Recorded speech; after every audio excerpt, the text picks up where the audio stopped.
Hey everybody, you got Grr-Must-Errd Gaming here, and today I'm bringing you my first build for Remnant 2.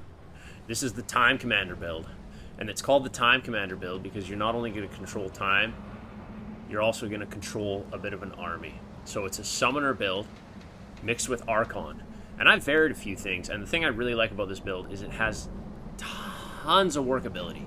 There's a lot of things you can change, there's a lot of ways you can adapt it to your own playstyle, but there's a few things that make it kind of clutch and key. Now, let's get into it and talk about what makes the Time Commander so viable. I'm running this in Apocalypse. I will upload some gameplay throughout every biome, except for Labyrinth and Root Earth, just because I figured 3 is enough. You get the point after that. And we'll talk about what Time Commander can do for you and why I enjoy it so much. So, as far as armor and gear, you're actually good to go with whatever you want. I thought the crown was good because you're the king, and I really like the Labyrinth outfit because it kind of gives that, I'm going to throw it out there, I'm a Marvel fan, it gives me a Kang the Conqueror vibe, so that's why I went with that. Now, Archon is kind of your core archetype. You're going to run Archon because what you're looking for is mod generation. You want to increase that mod generation as much as possible with this because this entire build is based off the Song of Fear. And you'll see once you get into gameplay how crazy it gets. So what I've stacked into is mod generation. The Spirit Stone Ring increases generation by 10%. Automatically regenerate 8 mod power with the Cataloger's Jewel. White Pawn reduces the requirements for mods. And then the Timekeeper's Jewel, I hate to say it, like, it's to me, it's like not even the key part of this build, but it's just so perfect to fit in there. So this will increase the duration of your status select, which is what you're using with Song of Fear, because that is your key mod. That is the build. Song of Fear is what makes this build work. It's just you got to stack all these other things in to make it so that you're not stopping shooting Song of Fear. And you'll see once I get into the gameplay what it does, and it is especially viable against the smaller flying enemies. You won't even have to worry about shooting at them. I use the Jester's Bell. Obviously, as you can see there, the cast speed is huge. You'll notice in all the gameplay I do, I don't actually really use the Archon skill at all. You want to use the Archon skill when you go into a heavy, like, a tight situation, because this isn't an unkillable build. You still got to be smart. This still requires you to understand your positioning. It still makes it so that you have to play the game, but it's making it really interesting and a lot easier. You're going to walk through most of the worlds. Most every world you can walk right through. There's no rush to do anything. You're going to kill everything. And the Summoner is what kind of makes it a little bit better, because what you've got is you've got someone to watch your back while you're doing this, and that's kind of what you're after here. Now, my secondary mod, I've picked the Familiar because I find the Familiar is actually fantastic for watching your back. And it does great damage. It really nukes enemies. However, you can switch up your secondary mod if you want Hot Shot on or you want to go with something else. That totally works out. I do recommend you stick with specific mutators, especially for the weapon that's not running Song of Fear. You want to generate 25% additional mod power for stowed weapon. You want Harmonizer for the weapon that you're not running Song of Fear on, because if that weapon's put away, like, I use my secondary with Song of Fear because I pop Song of Fear, I shoot off a few shots, and from there I'm kind of, not really interested in this weapon. So I want to stow it, and I get back to this one, and then I've got a large clip, I've got tons of bullets, I'm popping the Familiar. You'll see how quick Familiar regenerates, and I'm putting 2 out all the time, so you constantly got this extra summon, and it's fantastic at watching your back. Now, as an added piece, I've put the Dreamcatcher on. Dreamcatcher just falls in line so well with this. The entire build is based off not allowing your enemies to move. You're stalling everything. It's like you're playing as the Flash, for crying out loud. You are Kang the Conqueror. And I don't use it too much, actually, to tell you the truth. I do recommend you run the Steadfast Mutator. In all the gameplay, I kind of forgot to have it on, but it's the one I use just so that you can't interrupt that charged attack, which, again, creates the slow effect on your enemies. Now, from there, one thing I've found key for this build is how I've built my traits. You will notice I don't use my Void Heart at all. I don't use my Relic, really. I don't heal. My healing actually comes from my summons. The Archetype gives you a fantastic passive healing through the traits. That would be Regrowth. And it's an excellent trait. I really enjoy it. So let's talk about the rest. I've used ammo reserves because I want more ammo. When they're stalled, I want to have lots of ammo. I don't want to be running out of ammo. I don't want to have to be picking up ammo. You do still run out of ammo and have to address that, but you want a bit more. Flashcaster is obviously key, but that comes with Archon. Fortify, I've increased my armor effectiveness just because I kind of want to play around with whatever armor and I want a bit more health. I'm running in Apocalypse, right? So this is... You still got to be careful because they will get you. I haven't touched Vigor or Endurance here. Like, not a single point. Spirit, all the way. That mod power generation. I didn't even touch Expertise. So my skills aren't my primary thing I'm looking at here. I'm all mod. You want all mod. And then you go into the archetype summons, absorb 10% of your damage. And on top of that, you increase the health of your archetype summons. So when your big golem's out, he has some work to put in, and he does. With these two perks, he's fantastic. Barkskin, again, I like to reduce my incoming damage.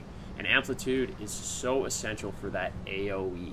That AoE from Song of a Fear is what really makes this build go, and it makes it honestly, I've had such a blast. I've been playing the Song of a Fear primarily. It's what made me come up with this build, and I absolutely love how it works. So, what you're going to see next is me running this build through Yasha, Loathsome, and Nerude. And you're going to see how it performs differently in the different worlds and what it does. So take it for yourself, see what you think about it, try it out, and then modify it. Because honestly, I really like the idea of running this build with the Bright Steel and then the Leto armors as like more of a tanky build. You can also switch out your Amulet, and from there you can go with kind of anything you want. You can go with your damage build, your reload speeds, or anything. If you have these two running, you are going to generate fantastic mod power with Archon. These are your core pieces of jewelry. Your build comes from these things, and it's just wicked. Wait until you see what it does. Wait until you see in the videos. But get in the comments, you know, take this and run with it. The one thing about this build is this build will take you through any level, any world. It'll run you through it. It is fantastic for running mini bosses. It is so awesome against the aberrations. They're all affected by it. The only thing is, this isn't really a bossing loadout. This is not a bossing. Now, if you've played this game as much as most people, you can run this and you can go up against bosses and you'll do good. But for a boss, honestly, switch into higher DPS, get your evade going. It's not really a bossing loadout, but this will make running to those bosses so easy. You could do it solo. If you're running this, I run mostly in co-op. You run this in co-op, and the thing it does for having two people, and when you can apply this much slow to all enemies, and you've got, say, a DPS support as your co-op, say you have a DPS support and a tank support, wow, the work you can put in, it's just been awesome. I've been running this like crazy. I absolutely love it. So I hope you guys get in, hop in and try it out, get in the comments, switch the build up, you know, build off of it. I honestly, to tell you the truth, I think you could actually take out the commander and you could just be the Time Lord, and you can be a time damager. Another thing you'll really notice is that, again, I'm running Havoc form. Why on earth am I not running Reality Rune? Well, to tell you the truth, I'm not running Reality Rune because I prefer, when they're all slowed down, to have this massive damage you get from Havoc form, the ability to take down multiple enemies at once. Though this would be really fun because not only are you now slowing everyone, but if you're having trouble with enemy projectiles, which you'll find on Nerude and a little bit in Lonesome with the archers, you could really put this to use, and then you could really go peak time build. But for me, I like having that little bit of damage. You'll notice I don't use the skills much. I've just always got my summon out, and it's all how you work Song of a Fear. It's just note, you're never out of mod. You're just constantly mod, mod, mod. So that's it. That is the Time Commander build. I really hope you enjoyed. I really hope you run with it. Do me a huge favor, and if you're not already, consider subscribing to the channel. Check out some of my other content about Remnant too. I've had a few videos that have done well. I've ran into some problems farming stuff and come up with a few solutions, so I've shared them, and it seems they work for people, and some they don't, and some disagree, and that's okay, but join the community, get in on the conversation, smash that like button. And most of all, thanks so much for spending some time with me. I hope you enjoy the gameplay for this, and have yourself a good day. Adios. Alright everybody, so here we are starting our run in Yasha. This will just be a quick little jaunt through, and it's quite easy. What you want to pay attention to here is how quickly the mod regen is. It's incredible how viable the build becomes when that mod is returning to you Okay, right this after is you it. shoot it, essentially. You can just keep it going. And then on top of that, the damage it does to flyers is crazy. The other things, again, I mentioned are the familiar that I use. It's fantastic. It does fantastic damage, and you can get multiples of those out, so that really, really helps. I love the summons, as I find they just kind of watch your back, and they take care of any ads and stuff like that that are coming up that you can't see.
So I think this is a good point to basically jump into detail about how this isn't a DPS build, but what this build allows you to do is control the battlefield. It's about not allowing your enemies to move, really. You can see I'm not doing a ton of damage. When the summons come in, they actually do fantastic. This elite dies pretty quickly, but again, this isn't a full DPS build, so I'm really excited to think about what people might do to take this build and pour DPS into it, because I think it could be absolutely disgusting. Now, I mentioned earlier about switching up the other mod and not running familiar, so that's where that would come into play, and you can really think about what you do. But when you're up against a boss, you get no effect of the Song of Fear. The AoE doesn't do anything to them. So elites, yes. Level running, you can absolutely destroy with this build. It's so good. You can do stuff solo just so easily. But again, not a DPS build. Who's going to take it there? So another aspect of the DPS is you'll notice through most of this, I don't even activate my Archon skill. I don't use it at all. The whole point of this is to just show how good the Song of Fear is.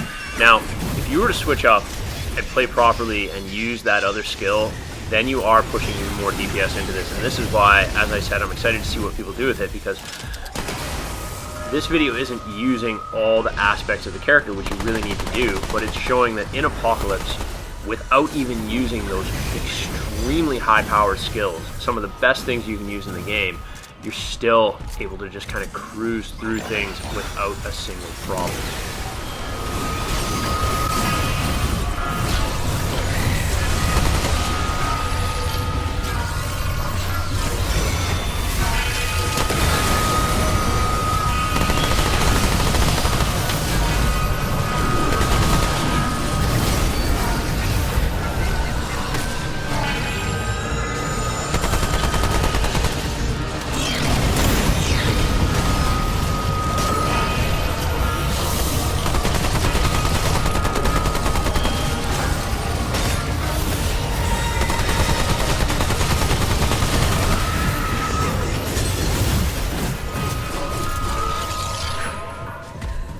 Oh, it's over. So coming into Lonesome, I think one of the things I like to point out here and how I play in this playstyle, I love using choke points, especially with the Song of Fear. When you watch the engagement with these guys and you kind of start them off, you get them all coming at you, but you've got this kind of door while they all have to funnel to, you really have like a key point of the fight. And if you also see the damage against the flyers is phenomenal, just puts them down in a couple shots, and you look at it, it's just 2, 3, 4, they just keep coming back. So just the amount of raw damage you're laying into these guys constantly is too good. And the fact that they can't even come at you, they have nothing to do, is ridiculous.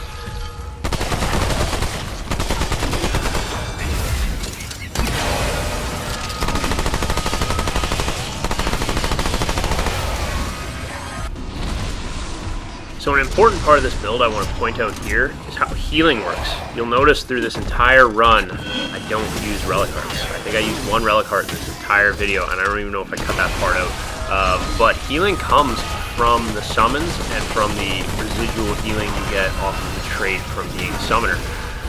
I don't use heal much at all. So another thing when I talk about my interest in what people will come up with for DPS, there's also the idea that what can you use out of the relics that can really benefit this build. I took a brief run through them, but again, like for this build, as I've put it together, this is how I like to run it. I'm not too worried about that, but as people move forward and they create a better build out of this, that relic could become something that actually builds into that and becomes a key part of the DPS into it, or even adds another kind of layer to this. So what do you think? What are your thoughts? Moving from there, I've got this sped up a bit because we're running through these clips. I actually ran basically a chunk of Yasha, an entire chunk of Loathsome world, and then a dungeon, and also went into Nerud. So that little bit, you'll see where I pull out the Dreamcatcher, and the Dreamcatcher is quite good in this build because once the enemies are under the effects of Song of a Fear, you can therefore charge up Dreamcatcher and unleash it in between, and while all that's happening, you still have the use of Song of a Fear. So it's this constant ability to apply different AoEs of slow time, and you can just see how there's nothing they can do. You got great stagger on the Dreamcatcher. I wouldn't say it does fantastic damage. It's not the best damage melee, but when you're running the right mutator on it and they can't interrupt that charge attack that slows them down even more, it's a really cool, really neat melee, and it just makes the whole Time Commander build come together.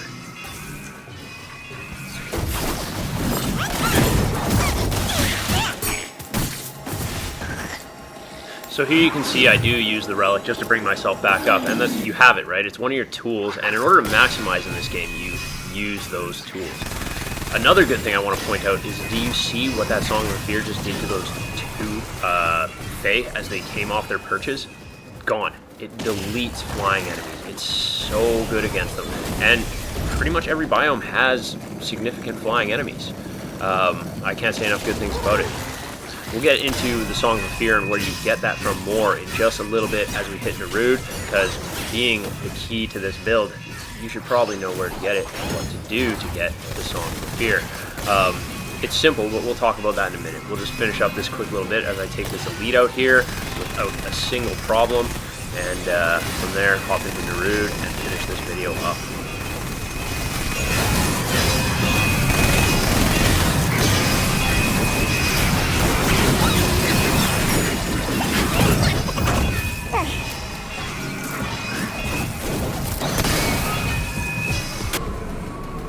Okay, so now we're on Nerud, and we're running this pretty quick here. We're going to finish up.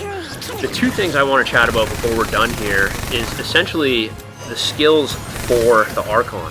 Now, I think Reality Rune would just be such a key part of the Time Commander build because it does fully bring together that manipulation of time, controlling the battlefield. However, yeah, I run Havoc form. It's my one little, like, guilty pleasure. I just love the DPS of it. You can wipe so many ads with it. It's such a cool skill. Come on, Emperor Palpatine all the way. But this world definitely highlights how Havoc form would essentially be okay to put aside and run the Reality Rune skill instead, because there's so many things that shoot at you here, and having the slowdown on the projectiles is very clutch. Okay, beyond that, we just need to talk about the Song of Fear quickly. If you don't know about the Song of Fear, you haven't seen it yet, or you haven't come across it, it's actually kind of a secret mod. It's hidden in the game, and the way to get the Song of Fear is in Yasha, and it's through the Water Harp. I'm not going to go into a ton more detail about it. It's a secret song, but if you just look it up on YouTube, you Google it, people got walkthroughs for all that kind of stuff. You'll notice on my channel I haven't really done anything that's kind of loop-based walkthroughs. I feel like there's a lot of people out there that have already gotten to the meat and bones. They do a fantastic job with it, and you can find that.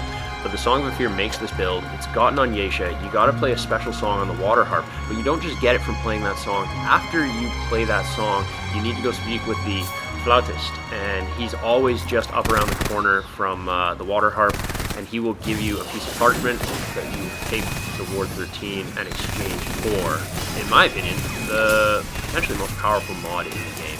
it's been my favorite. I've been running it constantly since I got it.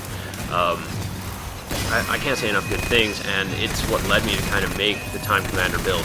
I also really enjoy summons, so it comes together so nicely, and like I said, it's a very versatile build, so take it, change it, make it a DPS build. What can you come up with? Let me know. Let me know what I should try out, because I am all down to mess around with different weapons and different things, but I kind of get stuck in the rut where I just find what I really like and I stick with it. Like, let's be real, it took me a bit to just put the Enigma away. On a last note, if you've watched this far, thank you so much for spending your time with me. Please consider subscribing, joining the community. Grr-Must-Errd is growing. Really enjoying Remnant 2. I'm going to keep going with content for this game when I come with things that I think need to be put out there. There's also great coverage coming. We got probably some massive DLCs, and I'll be working on all those.